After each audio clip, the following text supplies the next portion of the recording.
There's a lot of things, and if we come together, we can solve it even more better. We have to realize that as a people, the literate must help the illiterate. Ubuntu, I am because we are, and because we are, therefore I am. Now, in this country, when we talk about reparation, there's one person that addressed it on television that makes us feel that we have been talking about. When we talk about the Magnum Easy, when we talk about what we've been through, we have to rise up the reparation committee. Give them a big hand.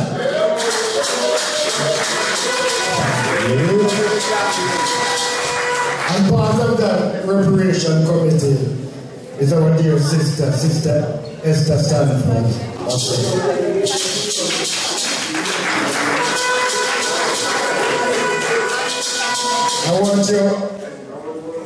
I want you to give her a big welcome, a big applause. Our champion, our Empress Esther Standford was there. Rise up. And she is our keynote speaker. So take notes and pay attention. Once again, Sister Esther. Take her.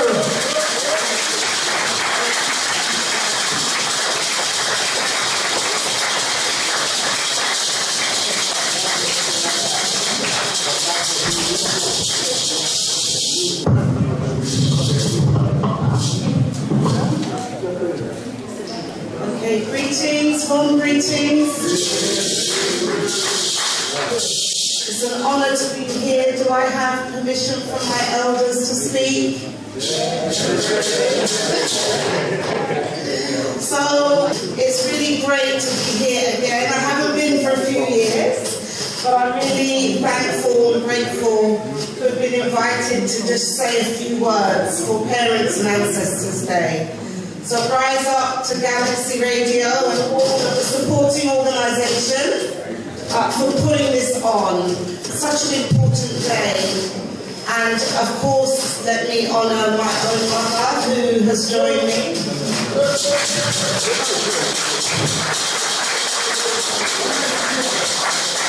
And my late father, called me Esther Standford.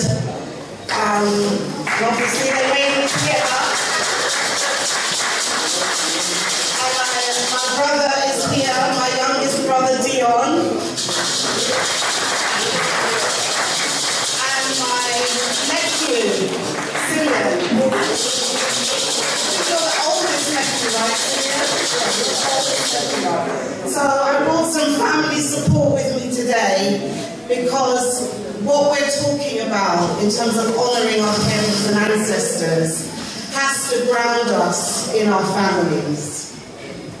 Yeah, our families matter. And that is really where the repair has to begin.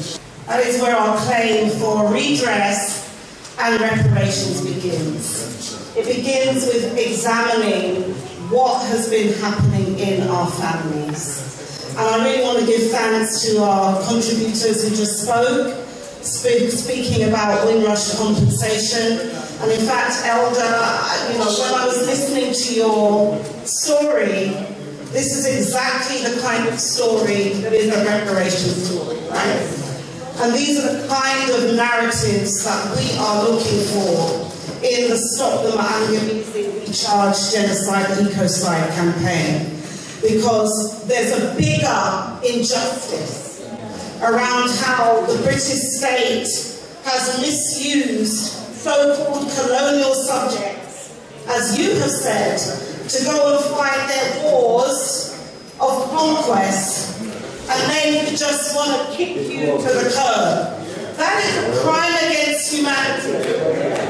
So Windrush, so-called Windrush episode, which I don't like to use, okay, but since that's the popular terminology, that is part of our people's case for reparations.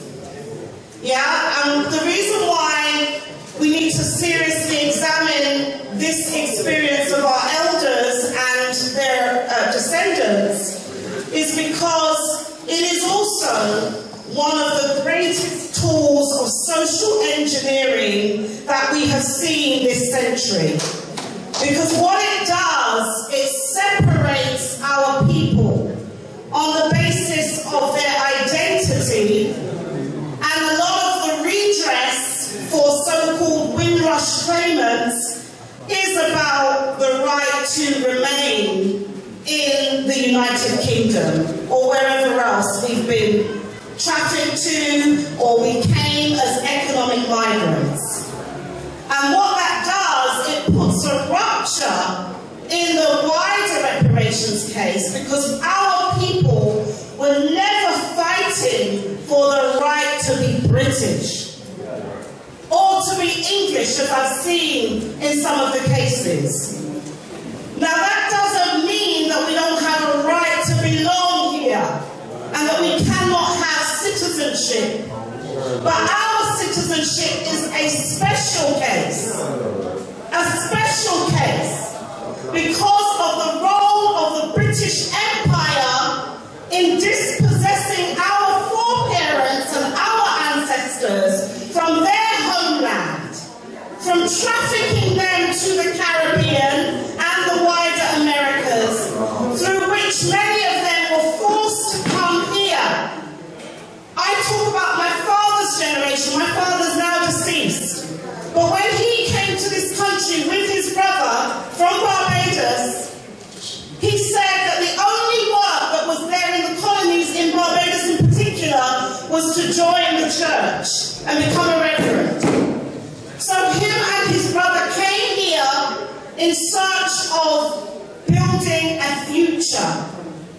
But that was not our people's destination. And actually the claim for repair should be as it is for any other people. And one of the cases that I think is one of the best examples is that of the so-called Jewish people. Because the Jewish claim to reparations began with establishing a nation state, which is called Israel. And the basis of that state of Israel being established, when it was the fact of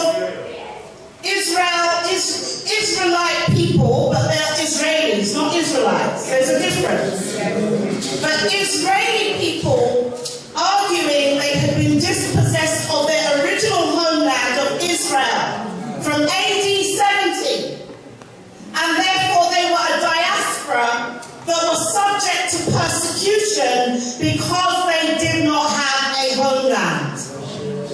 Now what's different about our situation? There's no difference. And then we have to look at who are the so-called Israelite people. Who are they? It's not the same as Israeli.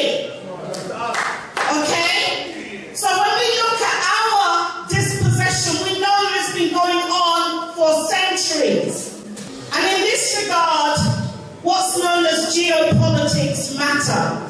Because if we don't have a sense of who we are and who we are in the world and the global scheme of things, then we will get lost. And we will accept all kinds of labels that detach us from our people's claim to repair and minimize the injuries.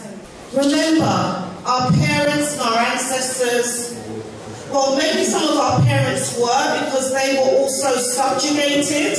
They were denied access to knowledge about their true identity and about our people's claim to repair.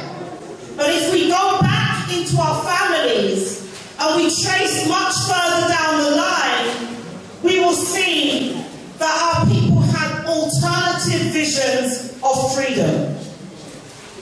And even though there's been movements that have been about making our lives matter, our lives as African people, as a global term that unifies us, irrespective of where we were born or our parents or grandparents, but it links us in terms of an identity that we can forge to assert our power base and our rights as a people.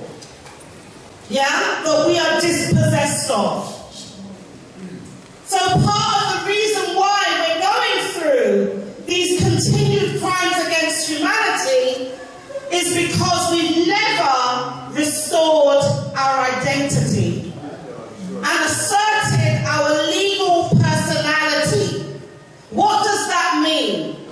That means the way in which legal systems and governments will recognize you as being a people. Right now, we are not recognized as being a people. And that means that we have to beg and cower, or we have been doing that, for the state in which we reside to recognize our civil rights and our human rights. But more than civil rights and human rights, we have rights as a people.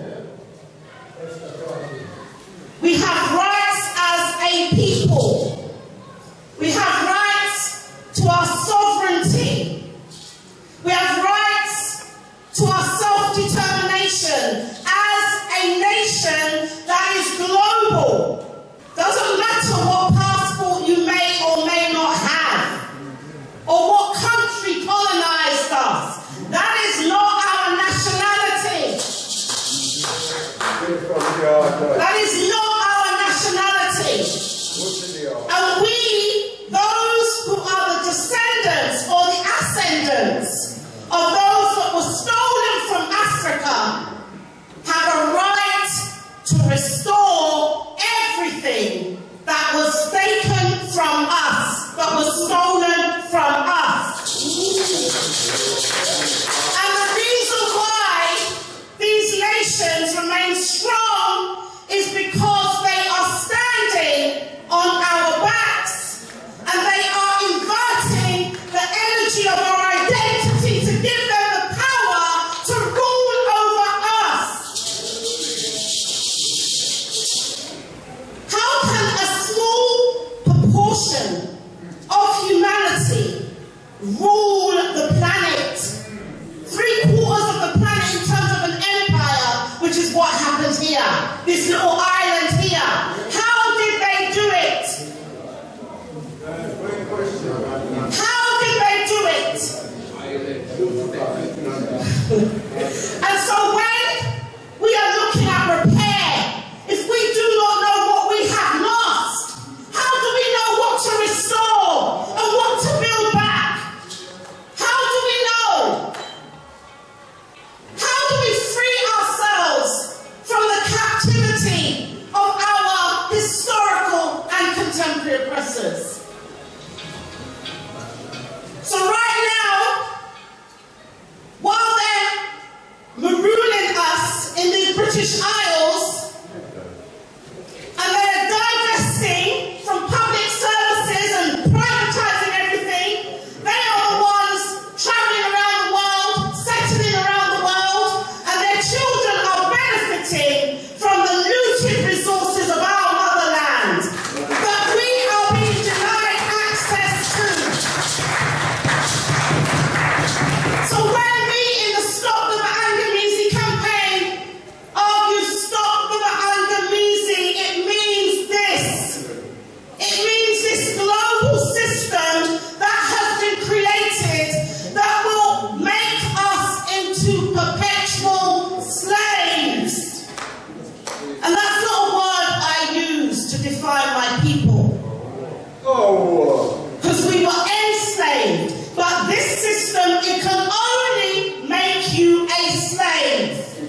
we have to do Sankofa.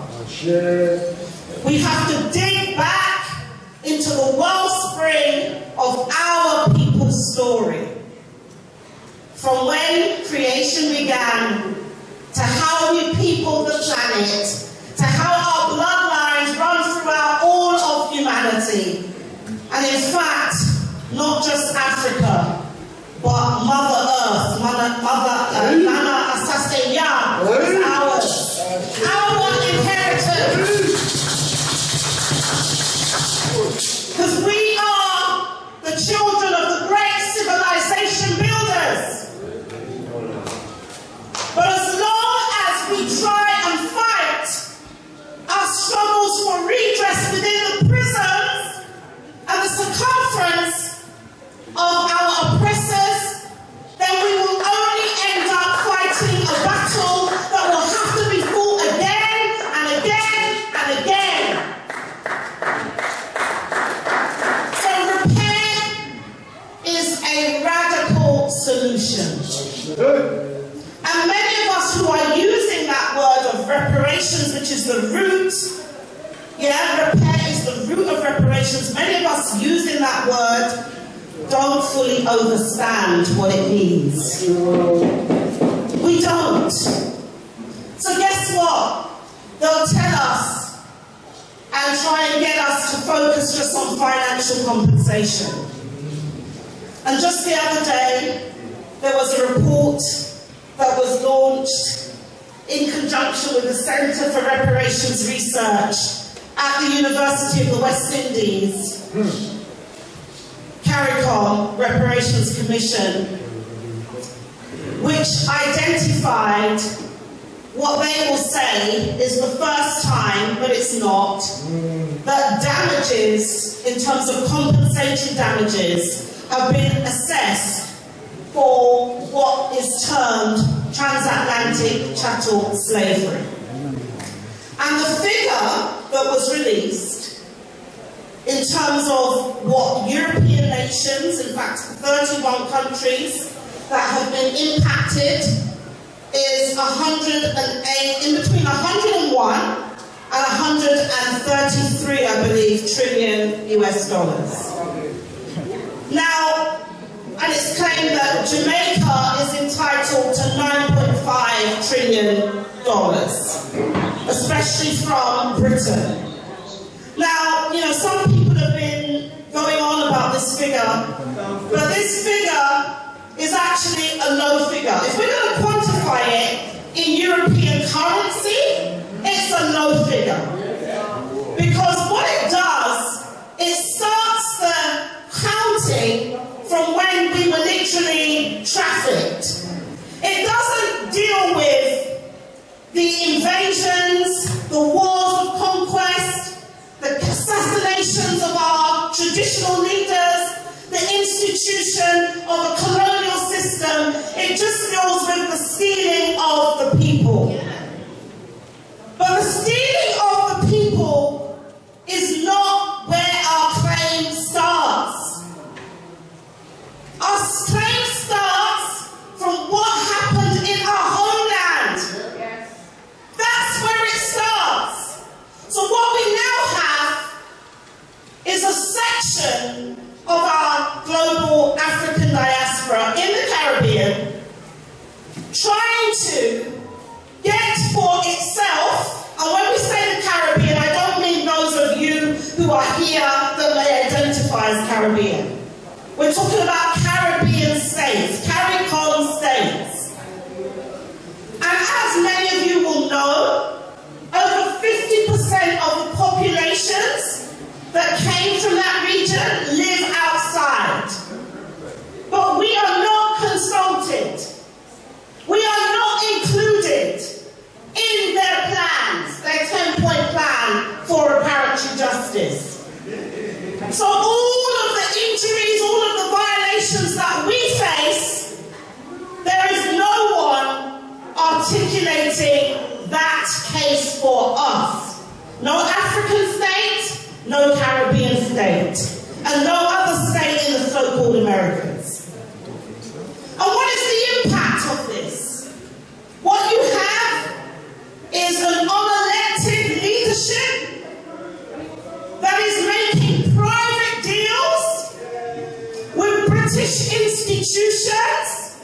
to get resources to go to colonial institutions in the Caribbean. Yeah? One of those institutions is the University of the West Indies. Now, with a name like the University of the West Indies, it should tell us something about the mindset of those that run that institution. Because that area is not the West Indies. Columbus got it wrong. So what are we teaching our children about history, about geography? And when you have the University of Glasgow, as happened in 2019, sign a deal with the University of the West Indies for £20 million. It's not a lot of money, but it was a token for the 200 million that Glasgow, they did a study to say this is how much we benefited from endowments and investments from people who were involved in the trafficking of our ancestors. And rather than involve the people, which is what they're supposed to do in so-called international law, what you had are university academics making private deals.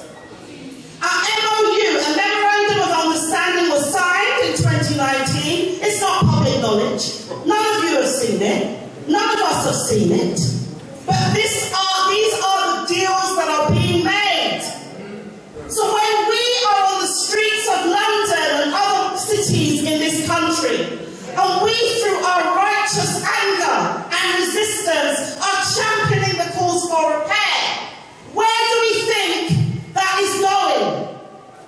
That is being used by the states to say, give us the money.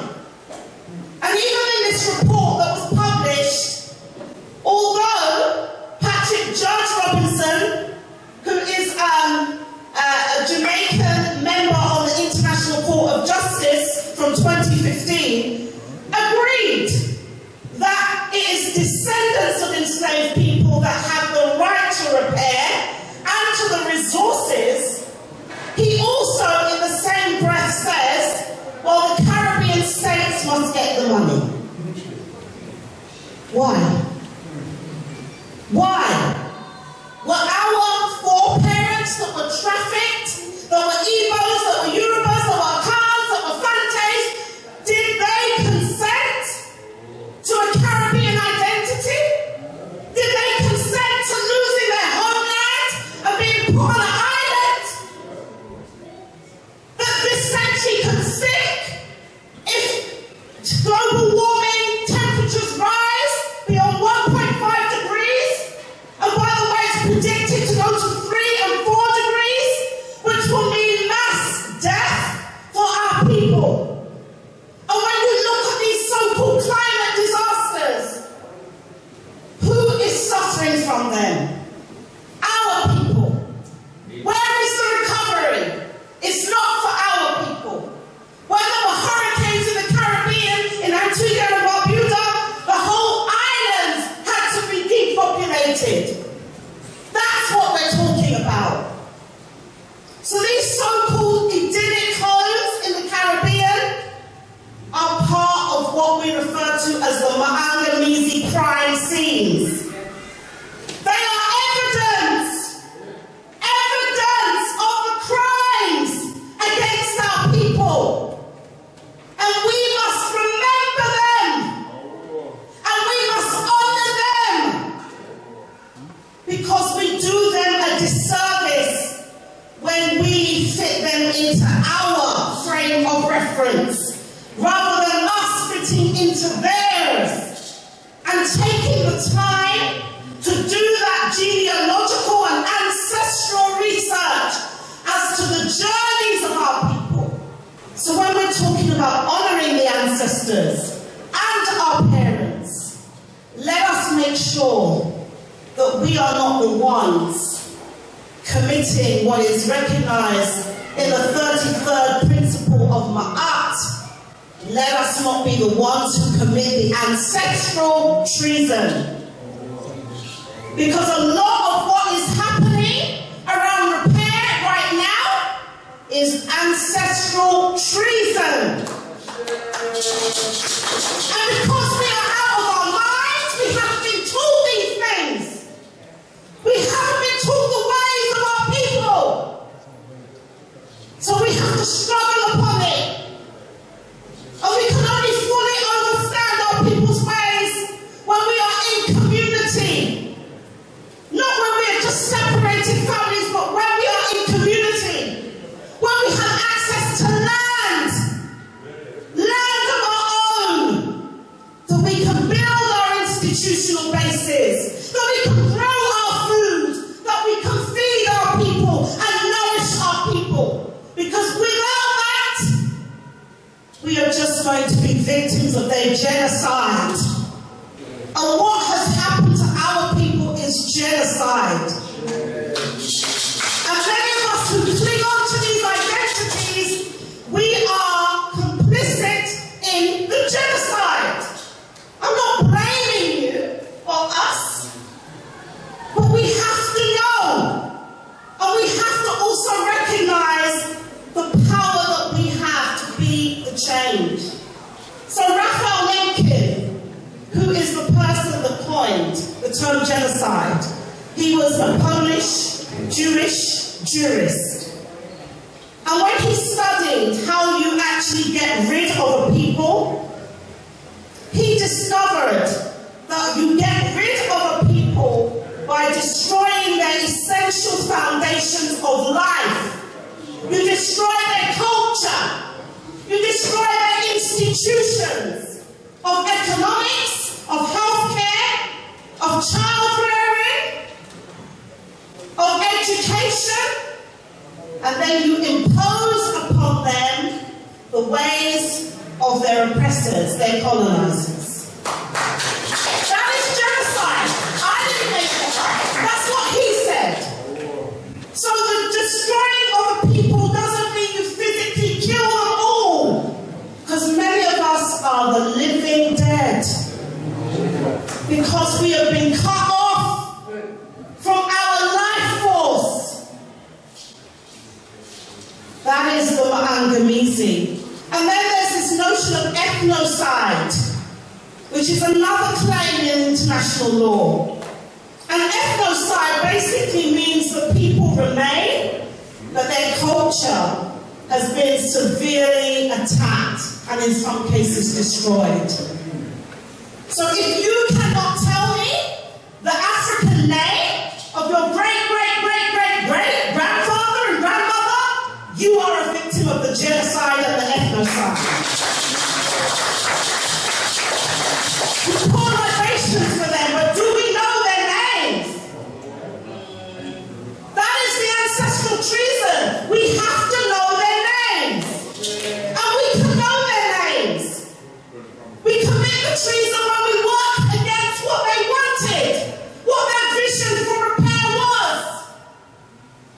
And we accept our enslavers and colonizers' vision of repair, where they say, we'll give you money that is finite in a world where everything is moving to digital, right? And then because we don't control the international economic order, they can devalue currency, which is what they did with Zimbabwe, when the veterans and President Mugabe embarked on the land reform program. That's what they did with the Zim dollar. They devalued it as a way of making the ordinary Africans in Zimbabwe scream, because they couldn't even buy bread. The rate of inflation was so high. And we are dealing with masters of deception. Now, I know many people have very conflicted views on Gaddafi, but why did they kill him? Why did they kill him? Exactly. De-dollarization, which we know is happening now with the rise of the BRICS nations, but he was killed for that. Thank you. For actually trying to ensure the resources stayed in the African homeland to develop Africa. Not buying oil in US dollars. Exactly. And when I personally met Gaddafi in 2006 on a trip to Libya, this is what he was telling us. It was a conference that was about the African diaspora, and he bankrolled the whole conference, flew thousands of people from around the world to that conference. And one of the things he was talking about was how African continental leaders were not even paying their African Union dues, but actually opening the door to recolonization of Africa and our resources, our looted resources that we have been denied access to. That is our inheritance. That is our inheritance. But guess what? In families, just as we recognize treason, there are cases where, because of our behavior that is anti-African and anti-our people, we can be disinherited. And we don't talk about that. We don't talk about what makes one get disinherited. So when we have now individuals that will say, I want my check, for who? On behalf of who? Who authorized you in your family to collect for your whole lineage? Who? Well, this is what I'm saying. Our people need to be better prepared for reparations. We are not prepared.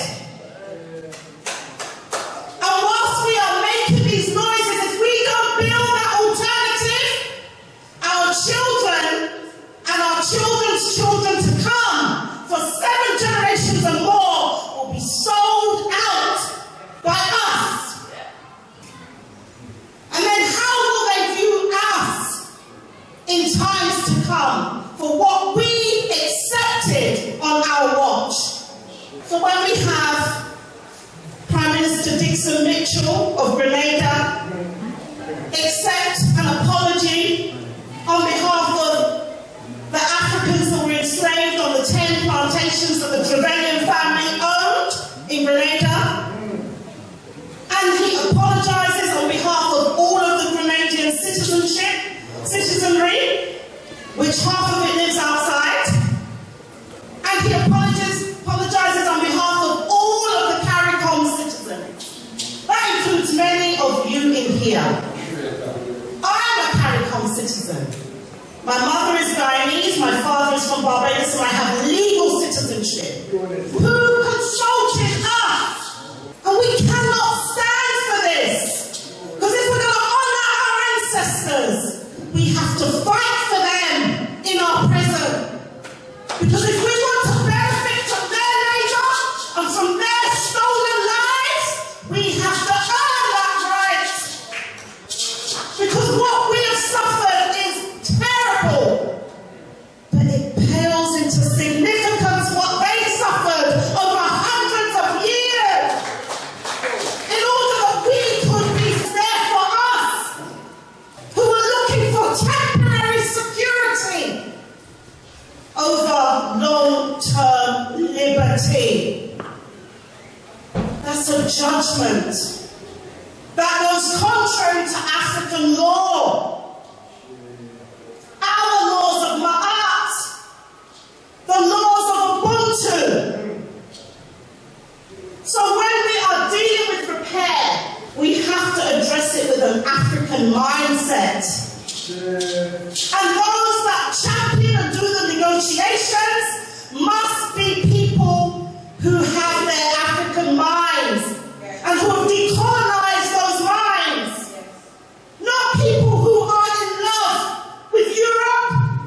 As the chairman of the CARICOM Reparations Commission said in the House of Parliament in 2014, I believe it was when we did an event there, that Hull, after Barbados, was the place he loved most in the world. That's what he said. But you see, we're not following these people. Many of us are just being cheerleaders. And as our sister said here, around Windrush compensation, we have to do the work. We have to do the work. It's not just about criticizing.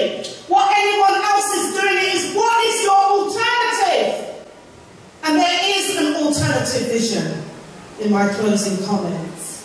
And that vision is what we have been championing on the 1st of Mosiah, with the African Emancipation Day Reparations March Committee, the Stop Them at Angalisi campaign, Galaxy Radio, a host of other organizations, supporting organizations and networks and individuals, because we are a nation. We are a nation in formation. And in international law, if you are recognized as being what's called a national minority, not an ethnic minority, that means that we are a people who are dispossessed of our statehood, our natural statehood. And so any resources that we acquire for our resistance and our survival needs are what is due to us. And this is not yet compensation, because we don't yet have the global power and infrastructure to wrestle compensation from our contemporary oppressors. But we can have restituted to us our pillaged resources that we need to build our families, our communities, our institutions of survival, pending full repair. Because reparations means full repair. That means restoring our homeland. How can we think as African people, and some people would say racialized as black in the diaspora, feel that our lives will matter when our homeland is being recolonized? Where will our lives matter? In Europe? In North America, where we're filling up the prisons? And here too? Our lives have to matter in our homeland, because it's that homeland that they are using to wage wars on other colonized peoples of the planet. That's where the weapons of mass destruction, the minerals they're using, is coming from our homeland. And the artificial intelligence that now is so dangerous that it can target, it just has to have our picture and eliminate us in a crowd. And we are trying to get some money whilst they are looking at how do they colonize the cosmos. The cosmos! And how are we able to deal with that threat of artificial intelligence as part of our repair? Because you repair by stopping the harm and creating the alternative. Now, our civilization builders, our pyramid builders, they were able to think in terms of dynasties, not just our generation. And part of the damage done has been to calcify our brains so that we can only think short term. But all the other nations that are rising, let's take the Chinese. There's so many of them. They don't mind sacrificing some of their people if that's what needs to happen for China to rise. And many of us are sacrificing ourselves through reactionary suicide. We are literally, as Huey P. Newton from the Black Panther Party said, committing reactionary suicide. We are killing ourselves. The ethnocide is real.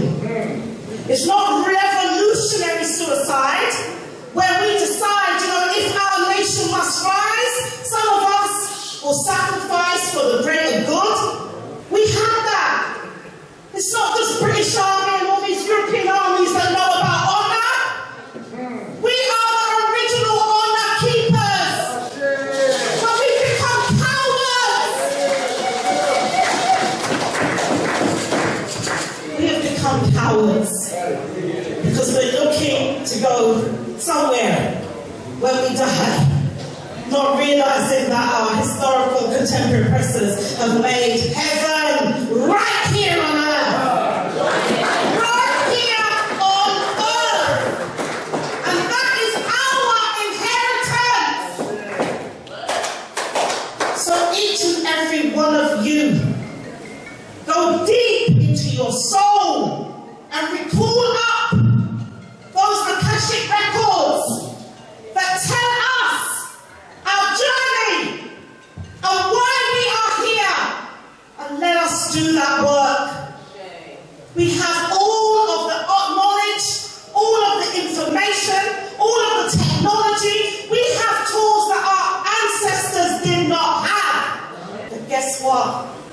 they were able to achieve more than us because they were more tuned to nature, which is the original intelligence and life force.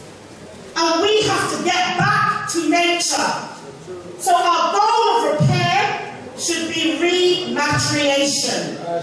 It's not repatriation because we don't have a fatherland. That's the German model of statehood, the patria. We have a motherland. And if we saw our motherland, many of us who are seeking to benefit and pillage and rape and steal, we know that is like a taboo. You're violating our natural laws and nature itself, and we are the people of nature. We take care of those that violate our laws. Okay? In all kinds of ways. So to repatriate means to return to the ways of our mother. To return to the ways of our Mother Earth, our motherland, our Mother Africa. To recognize our connection, no matter where our umbilical cord has been cut, that we are connected to our mother and we are connected to the children of our mother across the world. And that is our power base. It is not these states that may go. You're following the COPs, the conferences of the parties around climate change and ecological destruction. They're talking about these small island states and whether they'll be here. And we're clinging on to that small island mentality. We are giving up our continent for an island where we will never be able to have full restoration and restitution of our rights. And in international law, restitution means that we have to be put back in a position we would have been in, but for the hundreds of years of the Mahangamisi, the Chatham Statement, the colonialism, the neo-colonialism, the genocide, the war crimes, the ethnocide, the ecocide. Where would we be if we had access to those resources now for our children? Will our children have to be doing county life? No, because they would have what they were entitled to, what their generations before them had worked for, and what they themselves will continue to add to the line. Because we're more intelligent than the rest, then we are breaking our laws. And we are dishonoring our parents and ancestors. So Sarujta is the ethical imperative to raise up that which is in ruins, to repair that which is damaged, to rejoin that which is separated. We have been separated from our mother.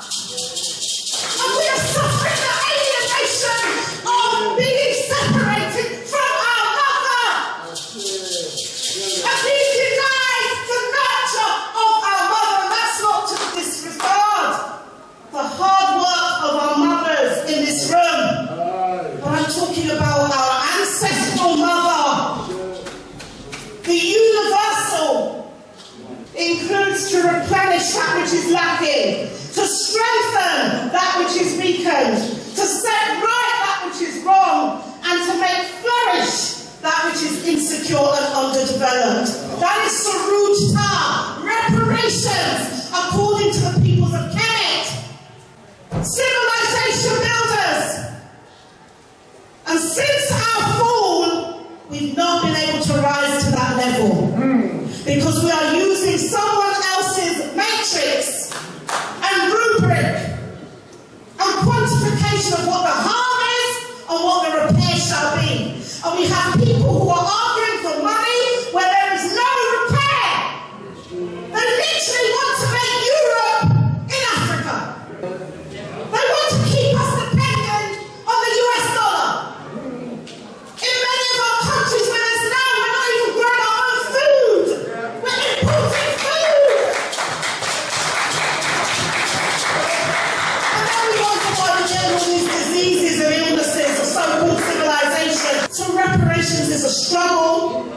for the past, the present, and most importantly, the future. And what we are trying to build is a multipolar world of global justice that we refer to as Ubuntu Dunia.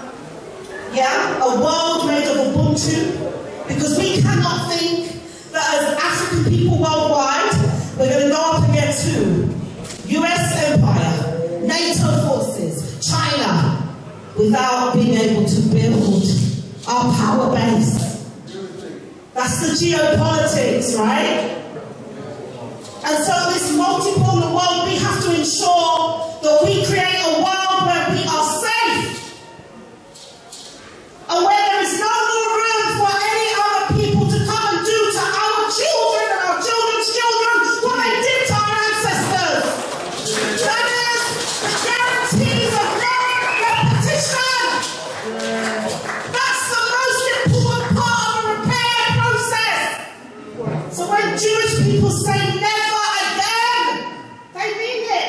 Because they've got a powerful super state called Israel that is supported. They mean guarantees of non-repetition. But what do we mean? Our guarantees of non-repetition cannot be replicating their world and their system of politics. It has to be about building a world of Ma'at, and we refer to the repaired Africa, where we don't have those borders of the Berlin Conference that separate indigenous African nationality from each other. Ma'at Ubuntu, that is, Oman is a state in the Akan language based on the principles of Ma'at. And when our people were captured, they were in the process of trying to build and establish Ma'at across planet Earth. And that history got interrupted. And since then we've been reduced to being footnotes in the annals of the history of our oppressors. And now even many of our children are joining them because they've lost faith and confidence that we can create what we are destined to create. That world for them, where they can be safe. And we can once again assume vicegerency and stewardship over Mother Earth. And we should be able to have the treaties in place that stops the extraction of our mineral resources going to the 101 companies registered on the London Stock Exchange. That's why our people are dying, crossing the Sahara to get to Canada, North America, Europe, where they meet Fortress Europe, and the rise of a right-wing Europe that says go home, where they have made our home uninhabitable. So we have a world to win, but we are from the people who are the great civilization builders. We are the mothers and fathers of humanity. We have within our DNA, if we access those memories, we have that knowledge of our lineages. And we must call upon, and we must divine, and we must usher up that power that they had to fight the Haitian Revolution, to establish Haiti, although they've been punished for it ever since. Because we did that outside of our homeland. And it's that spirit that we need to inculcate again today. And if we were to just think differently, if we were just to stop holding on to these narrow enclaves that they've given us, and we were to see our peoplehood, and we see the rise of our people, and know where if we're talking military here, because you cannot be a reparationist and not deal with military strategy. You cannot talk about sovereignty and self-determination and our land back and our resources back and not deal with military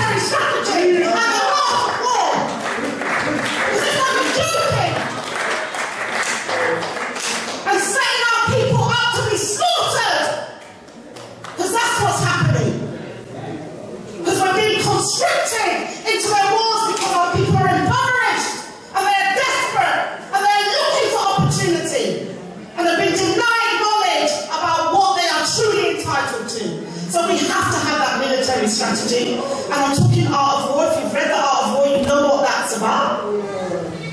And they say the best forms of warfare are not even having to fight a war at all. And that's what our historical and contemporary oppressors have been doing to us.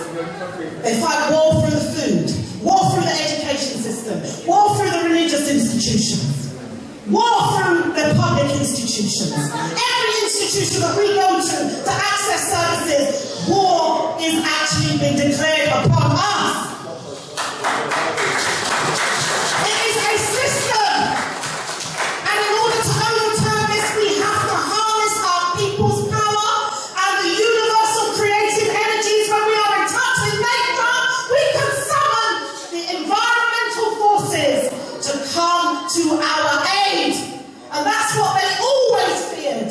That's why they have denied and tried to banish and demonize our African spirituality, our African knowledge systems that knew these things. We knew what to eat, we knew the signs of when trouble was coming, we knew when to migrate. This is what we have to get back. And it's in you. So this world of Ubuntu man, in a global justice world of Ubuntu Dunia, and it starts with you in your families, having those family conversations with your parents, with your cousins, with your aunties, with your uncles, around our experiences, not only of the Ma'angamisi or the harm, but our resistance, our resilience, how we are still here, how we have survived. And it's that knowledge that we pass on to our younger ones, so that they can continue what we have started. And on the 1st of Mosiah, we are calling people out to showcase our efforts at building this repaired community that we refer to as Ubuntu Jamas, these diaspora communities where they're Pan-African, right? So we're going beyond wherever we were born, or our grandparents were born, or great-grandparents, and holding on to a narrow island, often identity, and claiming a global African identity. And wherever we are, we should have access to land. We should have access to the resources that we need to build our communities. Because this is the rights of people who are asserting their self-determination. We don't just send our children to their schools, we have to create our own liberation schools, support our Saturday schools, our complementary schools. We have to build a reparations curriculum. We have to transform their minds, because a lot of those who are running the tools of state, that are committing genocide and ecocide and despoiling our earth, have been miseducated in these institutions. Of Oxford, of Cambridge, of all these elite institutions, the University of the West Indies originally, that was set up by Queen Elizabeth II when she was alive, and who was the highest authority up until about 4 years ago. And these are the institutions that are now claiming back monies. And then when you look at who are the researchers, whole heap of Caucasian researchers. Because we all know the racism that we face in professions, the pay gap. So when you think something is happening for our people, the so-called experts who have had hundreds of years of a head start to pass on that privilege to their children so they can get educated or miseducated, they are the ones who the contracts are going to, not our people. And we must not let this happen on our watch. You have a right to be consulted, you have a right to a say, and the process that we are calling for, which was why we handed in that Stop the Ma'angamisi petition, is the All-Party Parliamentary Commission of Inquiry for Truth and Reparative Justice. There are 3 main ways you get reparation settlements, or 4. Revolution, and I don't think many of our people are ready to fight one of those right now.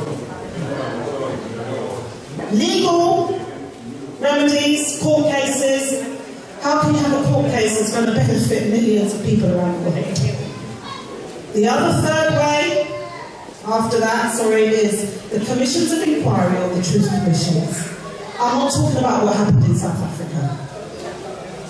We're talking about something where our people around the world will have their say. And the power of those testimonies, these narratives, will actually dislodge in the minds of the majority population of this country this myth that slavery happened hundreds of years ago and they didn't do it and they're not responsible and we're all right now because we can get MBEs and OBEs and CBEs. Because that's what they told us when we had it in the petition. That was their response. But your people are doing okay. You've got lots of sports people and entertainers and OBEs and CBEs and MBEs, and you're all right. These people do not represent us, because if you are taking an honour that calls you out as anything of the British Empire, when that British Empire has not atoned for what it has done to your foreparents and ancestors, then you are committing ancestral treason. So let us not be seduced into committing this treason because we want to be recognised. The best recognition is like what we're doing today amongst your own people, because that's genuine. And so these commissions of inquiry, that's what we are calling for.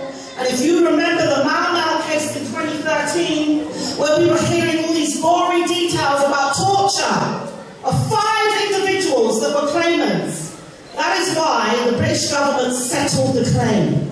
Because they didn't want the courtroom of public opinion knowing the truth about what they have been doing to our people. Under Queen Elizabeth. Under Queen Elizabeth II. People who are alive today because there was a trial by media and a trial by public opinion. And that's what we're trying to create, so we can create that revolutionary spirit. Because when we hear these narratives, and we hear that everyone has gone through something different, and in different countries they've gone, the world is ours. They will come begging us to settle.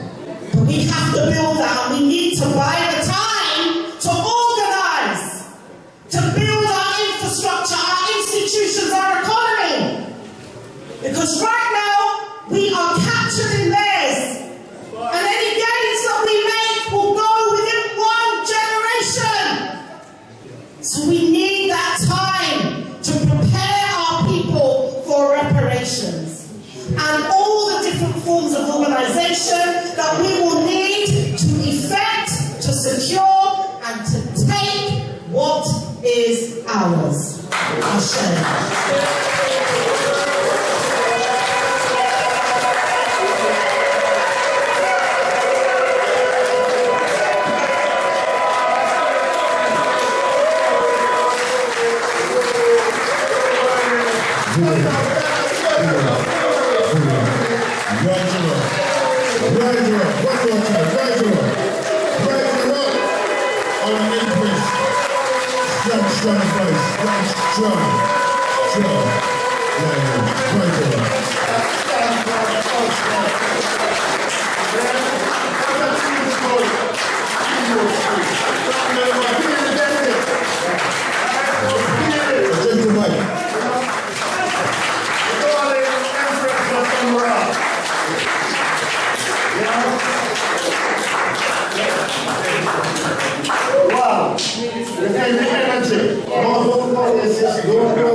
I want you to do the honor for me.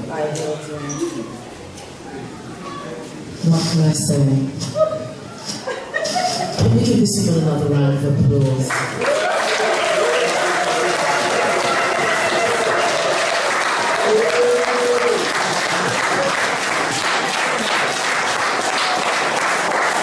Every time I hear you speak, this is an example of a leader.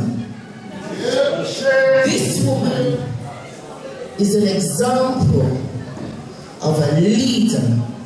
Not only does she talk it, but she walks it. And I know your ancestors are standing proud. Because as you said, we have a responsibility and a duty not to forget but to ensure that we are taking responsibility. This is what it's about. How many of us, you have convicted us at the same time of rising us up and letting us know this situation we can change and we have the power. Sister, it is my great honor to give you, to present you with this beautiful certificate of acknowledgement on the behalf of Galaxy Affiliate for your outstanding contribution to the upliftment of our community and our people. Please